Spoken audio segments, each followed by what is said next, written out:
Are you a couple 5 to 10 years from retirement and want to know what you can do now so that you can increase your chances of being happy later? I'm going to share the results of a 2024 Retirement Happiness Study that gives us specific actions that happy retirees did and are doing now. We'll look at what they consider to be the ideal retirement age and learn more about how they spend their free time. Hi, I'm Scott Grissom.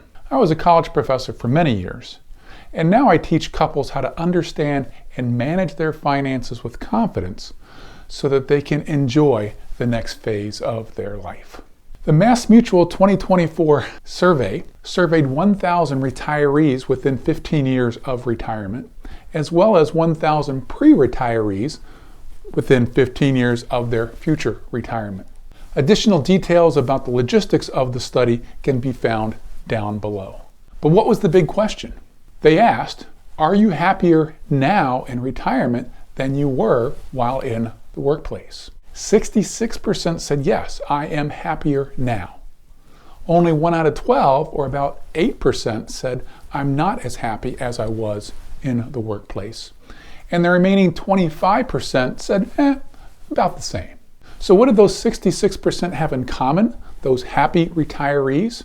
Well, it turns out they not only invested in their finances, but they invested in their health and they invested in their social circles. More about that a little bit later. But let's first take a look at some of the specific responses and the big picture of how retirees are feeling. 82% of retirees feel more relaxed. 75% feel less stress. 69% are confident they're financially secure. And 56% agree that retirement is the happiest time of their lives. But retirement is not all rainbows and unicorns. Turns out about half of retirees admit that they miss their coworkers, and about a third admit that they occasionally feel lonely. So, how do we emphasize the good and also try to avoid the bad? So let's look at some specific questions that they responded to see what insights that we can find. Retirees were asked, what did you do in preparation for retirement? Those roughly 5 years before retirement. And the most common responses were, we saved in our retirement accounts. We had additional savings that we kept adding to. We paid attention to what our retirement number was. Now, your retirement number is the amount of savings that you have to accumulate such that when you do retire, and between Social Security and any other sources of income, and then drawing down from your savings, all those combined, is that enough to last the rest of your life? Retirees were asked, how do you spend your free time? Now, the most common answers, perhaps not surprising, were watching TV, reading, relaxing, exercising, and spending time with family. Now, what I was surprised didn't make the top 5, but just a little bit below, were the expected, from my perspective, travel, spending time with friends, and then pursuing new hobbies. Retirees and pre-retirees agree that the ideal retirement age is 63.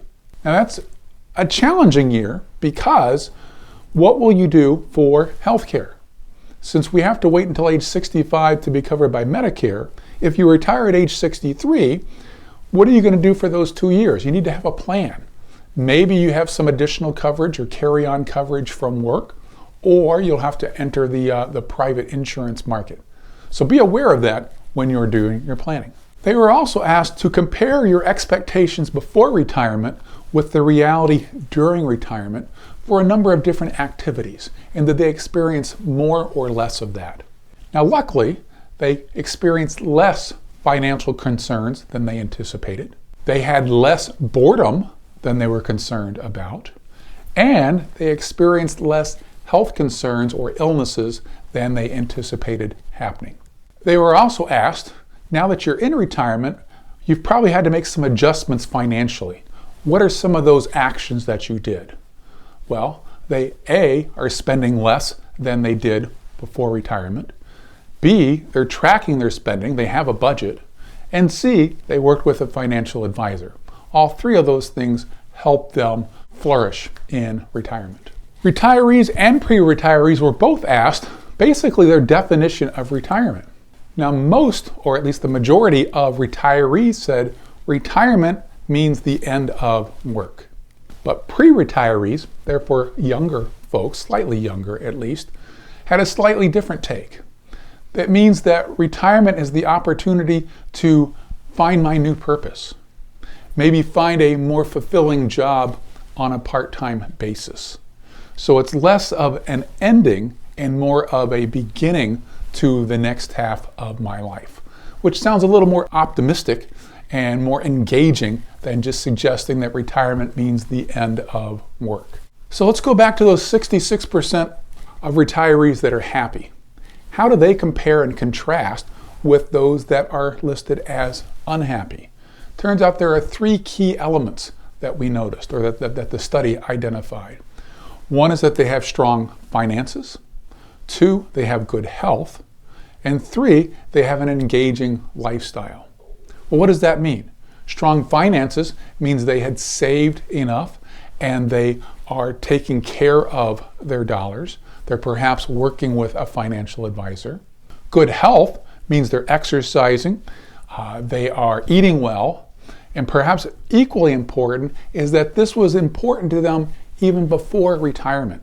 So they anticipated and planned and developed these good, healthy lifestyles so that during retirement, they would be healthy to be able to fulfill their goals. And the third part was an engaging lifestyle. So that means during retirement now, they've got a network of friends, they've got travel plans, and they've got family to spend time with. All of these things help. Now these sound like pretty basic solutions, but it turns out these simple habits can lead to lifelong benefits. So to summarize, happiness in retirement doesn't just happen. We need to plan for it. We need to anticipate it. We need to be proactive. We need to think about not only our financial health, but our physical health and our friends and family, social connections, and what are our purpose going forward that we can be looking forward to. Now, if you're a couple planning together on what your retirement was going to look for, I would recommend that you ask these questions. Are we saving enough? How can we prioritize our health? How will we stay connected? What will our days look like? Are we creating the kind of life we want to retire into rather than just retire from? So there you have it, some insights from the Retirement Happiness Study that allows you to start thinking proactively, what can you be doing now before retirement to increase your chances for happiness during retirement? If you enjoyed this video, please subscribe. Please click the like button so that other members of our DIY retirement community can find it.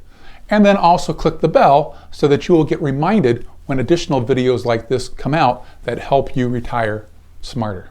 As an advice-only planner, I don't charge for assets under management.